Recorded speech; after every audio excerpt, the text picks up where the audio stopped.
Baik,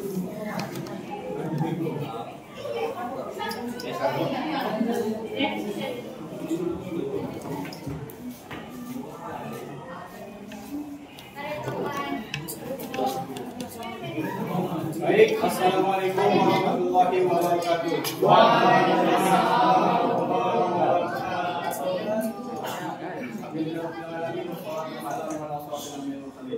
Sebelumnya saya ingin mengucapkan terima kasih kepada Bapak yang telah memberikan saya kesempatan untuk menyampaikan materi debat. Baik, pada hari ini saya akan mempresentasikan tentang pemikiran politik Khawarij dan juga Mu'tazilah. Pertama, Khawarij.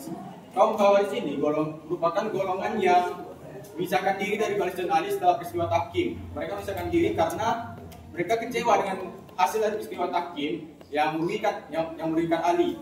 Mereka kecewa terhadap Ali karena mau berdamai dengan Muawiyah yang merupakan pemberontak. Tapi lebih kecewa lagi pada Muawiyah yang mereka anggap sudah mencurangi Ali. Kaum Khawarij ini isinya itu dari suku Arab Badui yang cara pikirnya masih sederhana, SDM-nya masih rendah lah bisa kita bilang. Kaum Khawarij tidak menganggap bahwa setiap orang itu punya hak-hak istimewa untuk menjadi pemimpin. Seperti layaknya Sunni yang mengutamakan suku Quraisy sebagai pemimpin dan Syiah menganggap imam mereka itu maksum. Kaum Khawarij beranggapan bahwa setiap orang berhak menjadi pemimpin, asalkan dia itu pantas dan juga sanggup untuk menjalankannya. Bahkan mereka lebih suka menganggap orang non-Arab sebagai pemimpin, karena kalau misalnya pemimpin yang mereka tunjuk ini tidak sesuai dengan keinginan mereka dan juga lalai dalam tugasnya, bisa mereka berhentikan, baik diturunkan saja maupun dibunuh saja oleh mereka. Berbeda dengan pandangan Sunni yaitu dari Imam Al-Ghazali dan Mawardi dan juga sebagian dari Syiah, kaum Khawarij ini menganggap kalau pendirian kekhalifahan dan pemilihan khalifah itu tidak ada unsur syar'inya, hanya berdasarkan akal semata saja. Nah, kemudian kaum Khawarij menggunakan mekanisme syuro dalam menjalankan pemerintahannya. Jadi kalau misalnya pemimpin mereka ini tidak sesuai dengan bisa dibilang lalai lah dalam tugasnya, jadi syuro ini memutuskan apakah pemimpinnya itu layak untuk diberhentikan atau tidak. Nah, kemudian mereka ini menggunakan demokrasi layaknya bangsa Arab tradisional yang menggunakan sistem musyawarah dalam pemilihan pemimpin. Dan mereka juga menganggap kalau Ali dan Muawiyah lah yang menjadi pemecah belah umat Islam dan menyebabkan chaos di antara umat Muslim. Dan Muawiyah juga yang menghancurkan tradisi musyawarah di bangsa Arab karena dia memilih keturunannya sebagai penggantinya. Kemudian selanjutnya Mu'tazilah. Setelah wafatnya Khalifah Utsman dan lalu terpilihnya Khalifah Ali bin Abi Thalib, umat Islam terbagi menjadi beberapa golongan. Di antaranya itu golongan yang berpihak kepada Ali dan golongan yang memberontak terhadap Ali seperti Zubair, Thalhah dan juga Aisyah di Mekah. Kemudian Muawiyah tidak masuk. Tapi ada satu golongan lagi, yaitu golongan yang bersikap netral dan menghindari konflik ini. Mereka disebut sebagai I'tazalah. I'tazalah di sini berarti mereka menghindari konflik dan juga menghindari diri dari politik pada saat itulah. Tapi Mu'tazilah yang akan kita bahas saat ini bukanlah Mu'tazilah yang ada di zaman para sahabat itu, di zaman Khulafaur Rasyidin. Mu'tazilah di sini itu Mu'tazilahnya Wasil bin Attab. Namanya ini bermula ketika Wasil bin Attab berbeda pendapat dengan gurunya Hasan al-Basri dalam menentukan orang Islam yang berdosa besar itu apakah masih pantas disebut muslim atau tidak. Wasil bin Attab berpendapat kalau dia ini bukan Islam, bukan juga kafir, tapi berada di tengah-tengahnya. Nah, disitulah tercipta doktrin Al-Manzalah Bainil Manzalatain.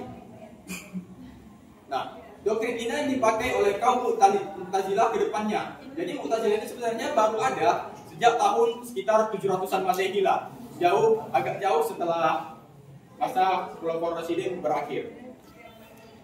Tapi kita tidak bisa semata-mata memisahkan keduanya. Keduanya ini masih ada hubungan walaupun sedikit dan juga tidak langsung. Konsep Al-Manzilah Bainil Manzilatain ini digunakan oleh keduanya. I'tazalah yang berada pada masa sahabat menggunakan doktrin ini untuk menghindar dan mendekatkan diri kepada Allah daripada masuk pada konflik dan juga politik. Kemudian Al-Manzilah Bainil Al-Manzilah dan manzilah lainnya Wasil bin Attab itu aliran teologis yang sifatnya itu rasional, aliran keagamaan yang memisahkan diri dari Ahlussunnah wal Jamaah, Ahlussunnah wal Jamaah pada saat itu tentunya. Nah, dan tentu saja cepat atau lambat, sedikit atau banyak mempengaruhi ke bidang siasa, ke ranah siasa. Salah satu pemikir politik dari kalangan Mu'tazilah itu namanya Al-Qadi Abdul Jabbar. Nah, pemikiran dari Al-Qadi Abdul Jabbar inilah yang digunakan, yang dianggap oleh para ahli sebagai pemikiran politik Mu'tazilah pada umumnya. Sama seperti Khawarij, Mu'tazilah ini tidak menganggap pemilihan pimpinan yang mendirikan kekhalifahan itu sebagai ada unsur syar'i di dalamnya, tapi hanya ya dari akal saja, dari pertimbangan akal semata saja. Tapi bedanya dengan Khawarij yang memikirkan masalah ini secara sederhana, Mu'tazilah ini memberikan argumentasi filosofis dan juga teologis di dalamnya. Dikit, Pak. Nah, menurut Mu'tazilah ada dengan akalnya manusia dapat mengetahui 4 hal. Yang pertama Tuhan, kedua wajib mengetahui Tuhan, ketiga hal yang baik dan juga yang jahat, dan tiga wajib mengerjakan yang baik dan juga menjauhi yang jahat. Dan atas dasar yang keempat inilah Mu'tazilah itu menyatakan kalau pendirian suatu khalifah itu atau pendirian suatu negara itu tidak berdasarkan unsur syar'i karena tidak ada dalil atau nas yang mengaturnya, hanya pertimbangan akal mereka semata. Kewajiban setelah pendirian suatu negara, nah masyarakatnya itu bisa mengatur kehidupan mereka secara kemaslahatan dan juga kebaikan. Tapi walaupun hanya asas pertimbangan akal semata dan tidak wajib bagi mereka untuk mendirikan kekhalifahan, jika kekhalifahan itu atau negara itu sudah berdiri, wajib hukumnya bagi umat muslim untuk mengikuti hukum dan juga pemerintah yang ada. Abdul Jabbar menganggap kalau pemimpin itu bukan setara, tapi sama saja dengan umat muslim pada biasanya. Tapi yang membedakan itu pemimpin dia ada satu tingkat di atas ketika mengurusi masalah rakyat, masalah umat Islam lah. Tentunya berbeda dengan Syiah yang menganggap imamnya itu maksum, dan juga Sunni yang menganggap kalau khalifah itu sebagai Allah fil ard, wakil ataupun bayang-bayang Tuhan di bumi. Abdul Jabbar juga menyatakan bahwa ada 4 syarat yang harus dipenuhi oleh seseorang ataupun kandidat jika agar dia bisa dicalonkan sebagai pemimpin. Yang pertama itu tentu saja merdeka. Yang kedua yaitu lebih cerdas ataupun pertimbangan akalnya lebih bagus daripada yang lain. Yang ketiga dia menganut doktrin Mu'tazilah yang namanya itu al-adl wal tauhid. Kalau saya tidak sinar. Dan yang terakhir itu dia punya sifat warak. Sifat warak ini artinya dia menjauhi hal yang syubhat yang hukumnya itu meragukan. Kemudian Mu'tazilah punya 2 cara untuk memilih pemimpin. Yang pertama itu dengan memilih orang-orang yang diakui masyarakat, tentu saja jumlahnya ganjil agar ketika pemilihan itu tidak ada kemungkinan kalau suara itu seimbang. Dan kedua, yang memilih pemimpin itulah orang-orang yang paham agama dan juga paham politik. Jika hanya ada satu kandidat yang layak, maka kandidat tersebut akan langsung terpilih secara aklamasi. Namun jika ada 2 atau lebih kandidat, tentu saja akan dilakukan voting untuk memilihnya. Itulah gunanya kenapa tadi kan yang orang-orang yang dipilih untuk memilih pemimpin itu jumlahnya wajib berjumlah ganjil. Kemudian salah satu pemikir politik Sunni yaitu Al-Mawardi beranggapan kalau pemimpin itu boleh ditemukan jika syarat-syaratnya terpenuhi, misalnya ada cacat organ ataupun organ tubuhnya hilang ataupun dia sudah tidak bisa melaksanakan tugasnya.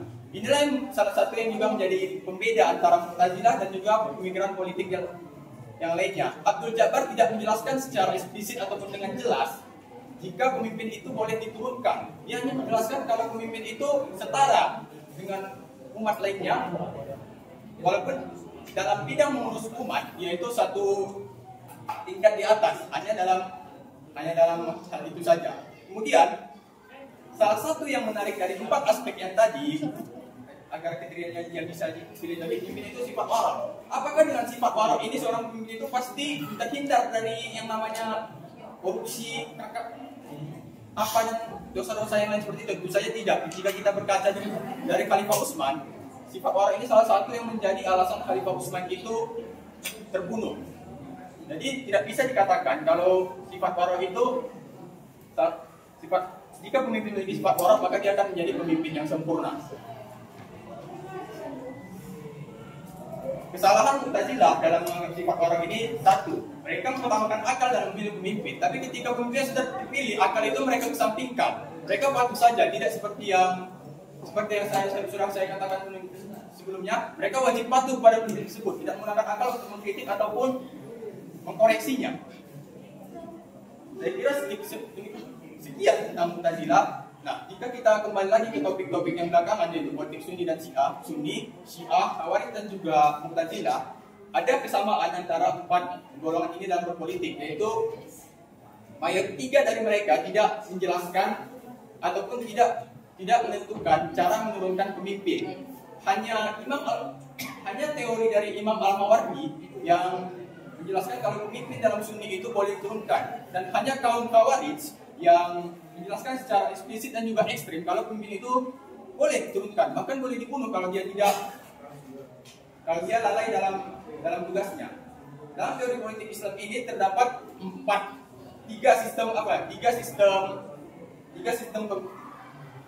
pemerintahan. Yang pertama monarki dan aristokrasi yang diwakili oleh Sunni sebelumnya. Kemudian yang kedua itu teokrasi oleh Syiah, kecuali Syiah Zaidiyah. Kemudian yang ketiga itu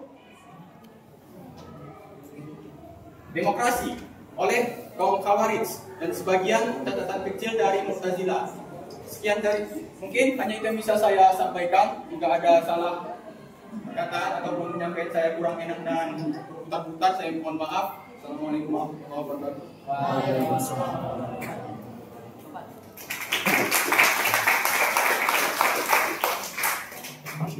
Lagi ada? Habis.